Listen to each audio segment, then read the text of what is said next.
TikTok, Instagramda ajrashgan ayollar bosib ketdi deb qo'pol yozilgan kommentariyaga ko'zim tushdi. Hamma ajrashgan ayollar ham yomon emas.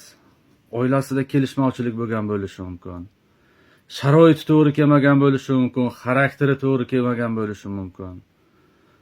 Yo'qida bolani ota-onasini muomalasi to'g'ri kelmagan bo'lishi mumkin. Uyda janjal to'polon bo'lishi mumkin, eri ichib kelib urayotgani bo'lishi mumkin. Yoki chekib kelib urayotgani bo'lishi mumkin. Eridan juda ham ko'p zulm ko'rayotgan ayollar bo'lishi mumkin, ajrashib ketganlar. Oilasida qanaqadir bir muammo bo'ladiki, ko'pchiliklar ajrashib ketadi.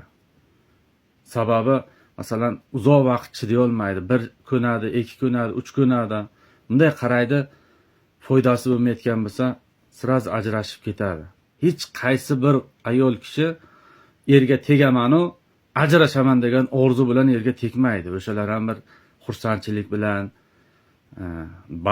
erga tegaman, baxtli bo'laman deb qanchalik umidlar, qanchalik niyatlar bilan erga tegadi. O'shaning uchun hamma ayollarni nazarga tutib aytmaslik kerak. Balki ayrim ayollar deb bu gapni kommentariya yozsa, to'g'ri bo'lishi mumkin. To'g'ri, ayrim ayollar bor. Lekin hamma ayollar emas. Hayotida qiyinchiliklar ko'radi, eridan zulm ko'radigan ayollar bor. Yoki bolasi bilan qiynalib ketganligidan eri bilan ajrashib ketadi. Ba'zilari nima deydi? Xiyonat tufayli ajrashib ketadi. Ajrashishda juda ham ko'p muammolari bor.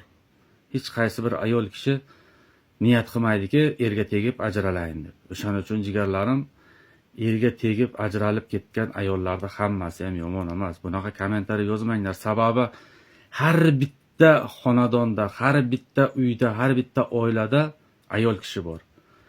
Sizni ham, meni ham ayol kishi dunyoga keltirgan.